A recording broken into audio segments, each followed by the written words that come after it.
On the legendary shores of the Red River, the border between Oklahoma and Texas, a series of border battles in the first half of a Bellator doubleheader. We began at middleweight with two prospects looking to become contenders, and surprisingly, this was one-way traffic. That's right, it was Chris Honeycutt.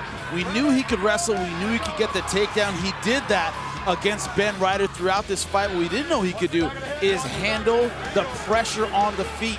Good kickboxing, staying in Ryder's face, landing when he had to, keeping the much bigger fighter at bay with his offense.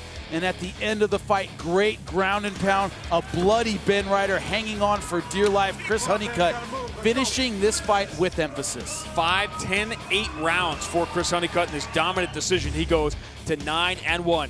Last chance for Marcos Galvao and LC Davis to stay in the title picture of Bantamweight. Big surprise in this fight was the takedown of Marcos Galvao. LC Davis, the more decorated wrestler, but it was Marcos Galvao imposing his will with the takedown, pressure on the ground, ground and pound, close in the third round as LC Davis starting to land punches, starting to defend the takedown, but too little, too late. A very narrow split decision win for Marcos Galvao to go to 18-7-1.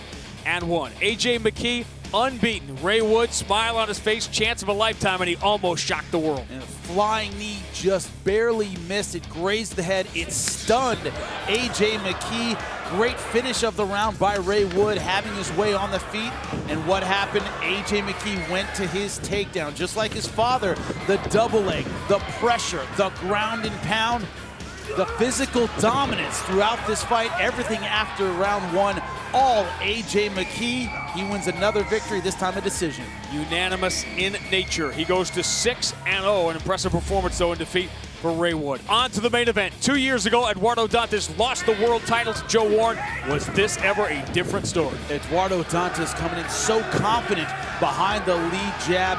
Joe Warren having no answer for it. Add in the leg kicks, add in the angling, and it was Joe Warren on the outside getting punched for 5 rounds. Joe Warren never competitive, never in this fight, never able to get the takedown against the man who is still the champion. It will go in the books as a majority decision, but a dominant performance for the Bantamweight world champion. For the latest news, log on to Bellator.com.